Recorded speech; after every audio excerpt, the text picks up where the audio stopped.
अस्सलाम वालेकुम नाज़रीन, मैं हूँ सलवा हसनैन। आप देख रहे हैं Surya news.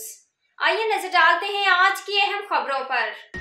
Karachi bureau chief journalist Mohammad Farooq Barodu Qadri, Malir के सीनियर सहाफ़ी फारूक भंगवार की सांसू माँ और नौजवान सहाफ़ी सज्जाद फारूक की नानी इस फानी दुनिया से रुखसत हो गई।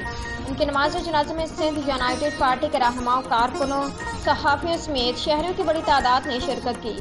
Sindh united party Karachi division सदर doctor Ali Nawaz Qabool, divisional secretary Munir Magsi, जिला गरबी के सदर गुलाम शबीर राजपर, जिला शर्की सदर सत्तार डाहरी, सेक्रेटरी वाहद मोगेरी के माड़ी, जिला सदर फकीर मोहम्मद तनियो मंगू पीर टाउन, सदर महबूब अली खोसू सोहराब गोट टाउन, सदर मीर हासिल खान मरी, रिंद कौमी इत्तेहाद के रहनुमा अली मोहम्मद रिंद, एडवोकेट फारूक अहमद गोरड़, एडवोकेट सदाकत अली गोरड़, जिसके मुगरबी के रहनुमा अली रजा वधू, डॉक्टर अख्तर अली खोसू, बख्शर मोगीरी लेक्चरार, एडवोकेट लाल बख्श खोसू, गुल हसन खोसू, सहाफ़ी इम्तियाज़ अली ने मरहूम के आखिरी सफ़र नमाज जनाजे में बरादरी समेत सियासी समाजी मजहबी जमातों ने शिरकत की और मरहूम की मग़फ़िरत की दुआ की।